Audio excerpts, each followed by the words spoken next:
Hello, thank you for attending this presentation on sharing lyrics with Singalong Groups. As blue-collar labor is replaced by technical and professional work, and artificial intelligence and robots take over manufacturing and middle management, many individuals will find themselves with no clearly defined social role. Assuming that our masters see it in their best interest to provide a basic guaranteed income, the 60 million American amateur musicians will have more time for leisure activities. As we move from a services-based economy to one that provides experiences and transformation, one avenue the music industry could take is to serve amateur music makers who want to play music themselves instead of being entertained by professionals. Music will also be a relaxing way to pass the time as we become an interplanetary species and spend more time in confined spaces.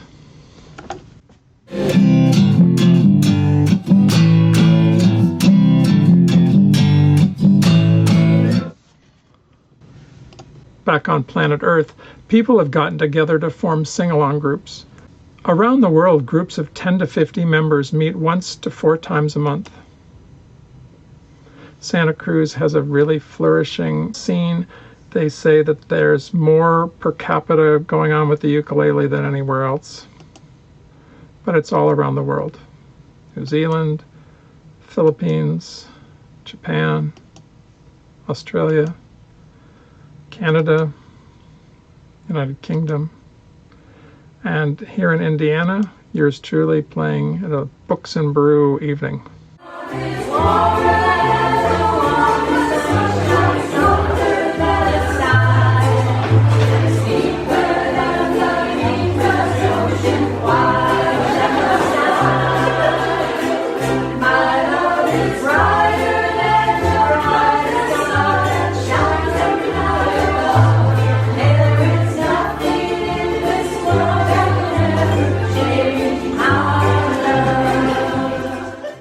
Besides being fun, members have a variety of motivations. Many of the songs are from the 1950s to 70s. Daniel Pink reports many benefits to group singing. Nostalgia delivers 2 ingredients essential to well-being: a sense of meaning and a connection to others.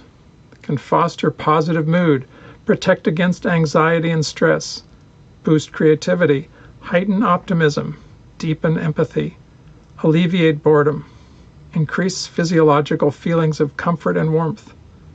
Nostalgia makes people more tolerant of cold and perceive the temperature to be higher. It is a bittersweet but predominantly positive and fundamentally social emotion. It offers a portal to who we really are. It makes the present meaningful. Daniel Pink again lists some of the benefits of socializing and being connected to a group. It enhances one's sense of purpose and meaning. Members synchronize their heartbeats, strengthens feelings of togetherness and a sense of purpose, increases sensitivity to others and feelings of social well-being. It's stimulating, and the emotional, cognitive, and physical benefits from making music and learning a new skill creates new pathways in the brain. Pink cites a number of health benefits to Singalong Groups. It increases the production of immunoglobulin and immune response. It boosts positive mood, lifts self-esteem, reduces feelings of stress and symptoms of depression, Parkinson's, and lung disease, and it increases life expectancy. Some groups have their own books, and Santa Cruz is maybe the leader in this. They've had a series of 4 books.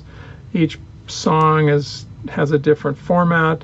They're lovingly done, and there's hundreds of songs, so when they have a sing-along, they can just call out the page number in the book, and people with the books can just jump to that page. They don't have to worry about sharing the scores in advance and emailing things around. They got a letter, unfortunately, in 2018 to stop distributing copies of their books.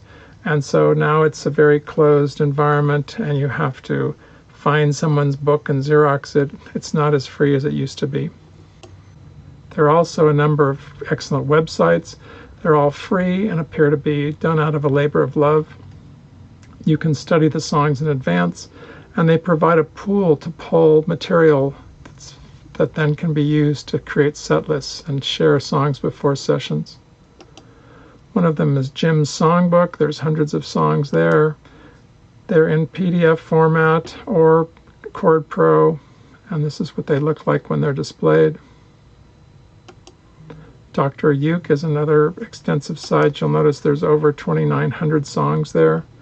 And one of the nice features on Dr. Uke's site is that there are play-along audio files for many of the songs in the key that the chart is made in. The chart key is often different from what you'll hear in the original recording on YouTube because it's easier to play ukulele songs in some keys than others. So these recordings that Dr. Uke made are in the same key as the key of the chart. When I call you up, your line's engaged. Ukulele is a great instrument. It's relatively inexpensive. It's easier to learn than the guitar. I used to think it was a silly instrument. I grew up with Tiny Tim on TV, but now I really think it's the noblest of instruments. It doesn't drown out untrained singers. It's very portable. And it's so charming to hear a group of people singing along with ukuleles. If you ever get a chance, go to Santa Cruz and be in a group of 50 people on the beach all singing together, and it's a wonderful experience. Back home in Indiana, the way we distribute our songs is through email. We found that it's most efficient if someone creates a set list in advance. That reduces the amount of time it takes to settle on a song and maximizes the amount of time that we use to play, get through more songs that way, and people who want to practice the songs in advance can. So someone sets up a set list, and there's an art to making them. You want to have some variety and a flow. I try to make mine start off with 1 or 2 chords and gradually become more complicated. So people who come at the beginning, we give them some instruction and we show them the basic chords, and then for each song, we'll show them what the new chord is. Some groups, like San Jose's club, uses projectors, so they don't have to put up music stands and have copies of the song. They just project them on a screen so everyone can see them. But not every group has a projector or happens to be in a place that's conducive to that. Many songs that are on the internet are in PDF format. But the problem with PDF files is that they don't adapt to different size screens. So if you zoom in on a small screen, bits on the sides and bottom go out of range. The other popular file format is Chord Pro. There are many of those on the internet and lots of programs that you can use to edit them and display them.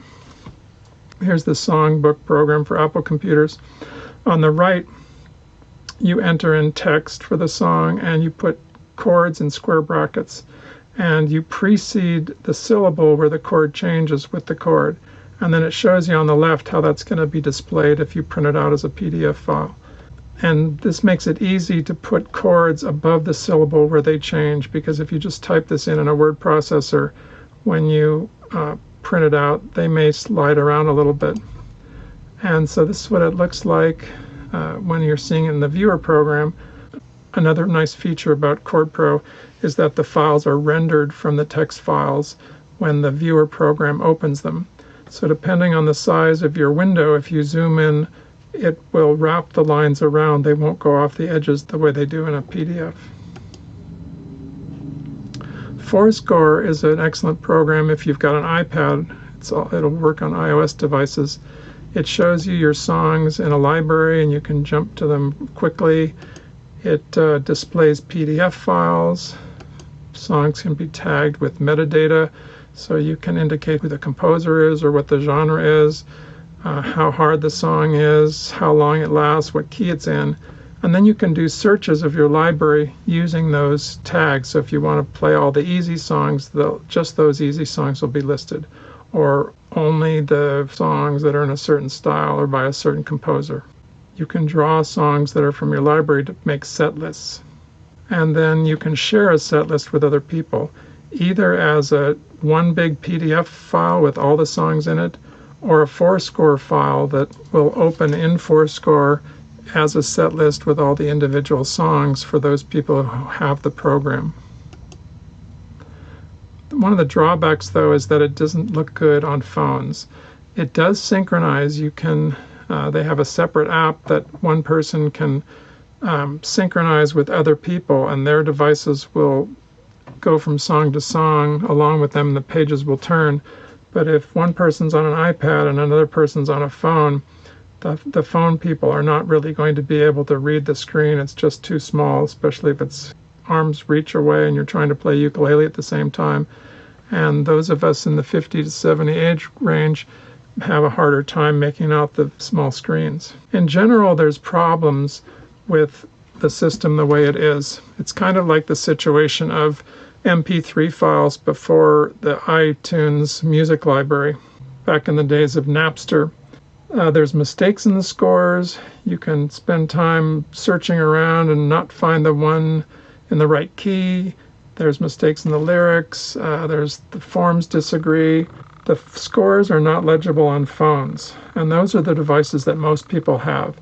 Not everybody who attends a sing-along group has an iPad or can afford an iPad. A lot of people are seniors, and not everybody has as much disposable income. And there's no good cross-platform solution. FourScore is a great program, but it only runs on iOS devices. And then overall, publishers and lyricists are not getting paid when the lyrics are being scooped up off websites and displayed.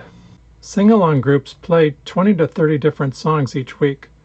Members are not going to purchase sheet music since they are likely to play the songs only one time, don't need the melodies, and can't turn all the pages while playing their instruments. What is needed is a licensing system for just the lyrics. So now I'd like to report on the progress I've had with some student help in creating an app that works on any device connected to the internet. It's going to play songs from the wild as well as from our own authoritative collection. And publishers will be paid from subscriptions through Hal Leonard. This is what the program would look like on two phones. When it's running, leaders can create a session, and then they go live and advance the scrolling of the songs on their screen with a Bluetooth foot pedal.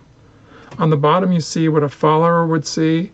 Their phones are going to be synchronized with the scrolling on the leader's device, and there's no limit to the number of followers you can have.